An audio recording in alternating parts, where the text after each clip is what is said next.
बिस्मिल्लाहिर्रहमानिर्रहीम।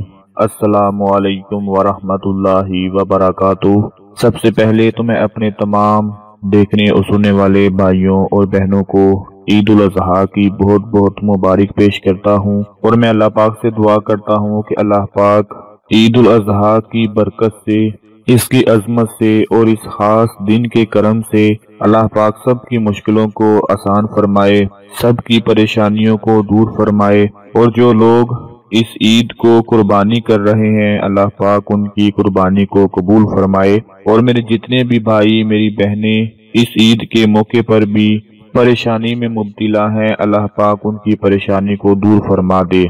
आज मैं चांद रात के हवाले से एक बहुत ही प्यारा अमल लेकर आपकी खिदमत में हाजिर हुआ हूँ। दोस्तों, हम बहुत से वज़ाइफ करते हैं, बहुत सारे अमाल करते हैं जिनके पढ़ने से हर तरह की तकलीफें दूर हो जाती हैं, मुसीबतें दूर हो जाती हैं, परेशानियां दूर हो जाती हैं। और आज खासकर ईद उल अज़हा जो कि कुर्बानी का दिन है, और आज मैं ईद उल अज़हा की चांद रात के हवाले से जो अमल आपको बताने जा रहा हूँ, इंशाअल्लाह जिन हजरात को रोजगार ना मिलता हो, बेरोजगारी हो, खासकर ईद के दिन भी जिन लोगों को दौलत की परेशानी हो, माल में बरकत ना होती हो या फिर किसी सूरत में जरूरियात पूरी ना हो रही हो, तो उनके लिए आज का ये अमल बहुत ही ज्यादा खास है। इंशाअल्लाह अल्लाह पाक के करम से, अल्लाह के फजल से इस बरकत वाली रात में आपकी परेशानी दूर हो जाएगी। अगर आप लोग आज का ये अमल कर लेते हैं तो अल्लाह पाक आपको इतनी दौलत से नवाज देंगे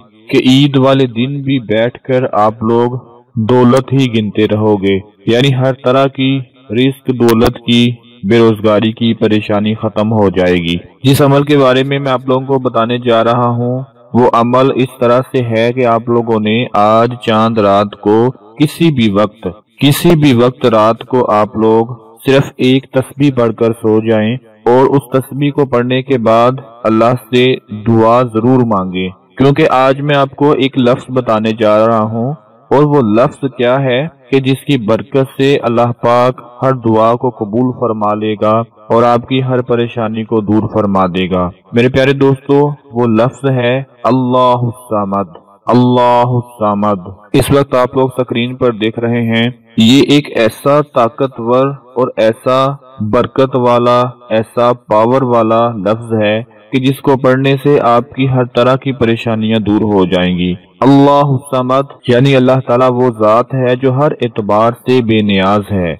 बेनियाज का ये मानी नहीं कि उसे अपनी मखलूक की कोई परवाह नहीं, बल्कि बेनियाज का मानी है कि वो गनी है और पूरी मखलूक उसकी मोहताज है। दोस्तों, अल्लाहु समद अगर आप लोग सिर्फ एक तस्बीह पढ़कर इसके वसीले से, इसकी बरकत से अल्लाह पाक से दुआ मांगते हैं तो अल्लाह ताला हमारा खालिक है, मालिक है, राज़िक है, वो रब्बुल आलमीन है, वो अरहमुर राहिमीन है, वो अहकामुल हाकिमीन है और वो मालिकुल मुल्क है। तमाम इज्जतें, अजमतें, खजाने, बादशाहतें उसी के पास हैं। सबका दाता वही है, सारी मखलूक उसी की बारगाह की मोहताज है और उसी के दरबार में सवाल करती है। वो गनी है, वो जिसे चाहे माला माल कर दे और जिसे चाहे गरीब से गरीब कर दे।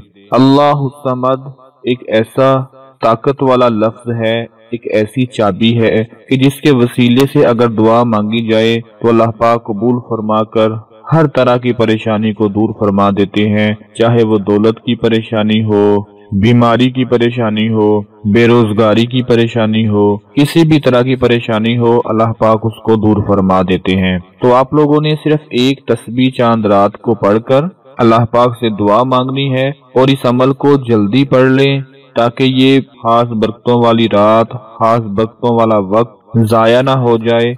और इसके साथ साथ अपने तमाम दूसरे देखने और सुनने वाले भाइयों और बहनों को भी जरूर शेयर करें ताकि ईद वाले दिन उनकी परेशानी भी खत्म हो जाए। दोस्तों, ये छोटा सा अमल आप लोग जरूर पढ़ लें। मैं दुआ करता हूँ अल्लाह पाक से कि वो मालिक आपकी हर तरह की रिज़्क़ और दौलत की परेशानी को दूर फरमाकर आपको ईद की ढेर सारी खुशियाँ नसीब फरमाए। अपना बहुत सारा ख्याल रखें, अपनी दुआओं में याद रखें। अल्लाह हाफिज।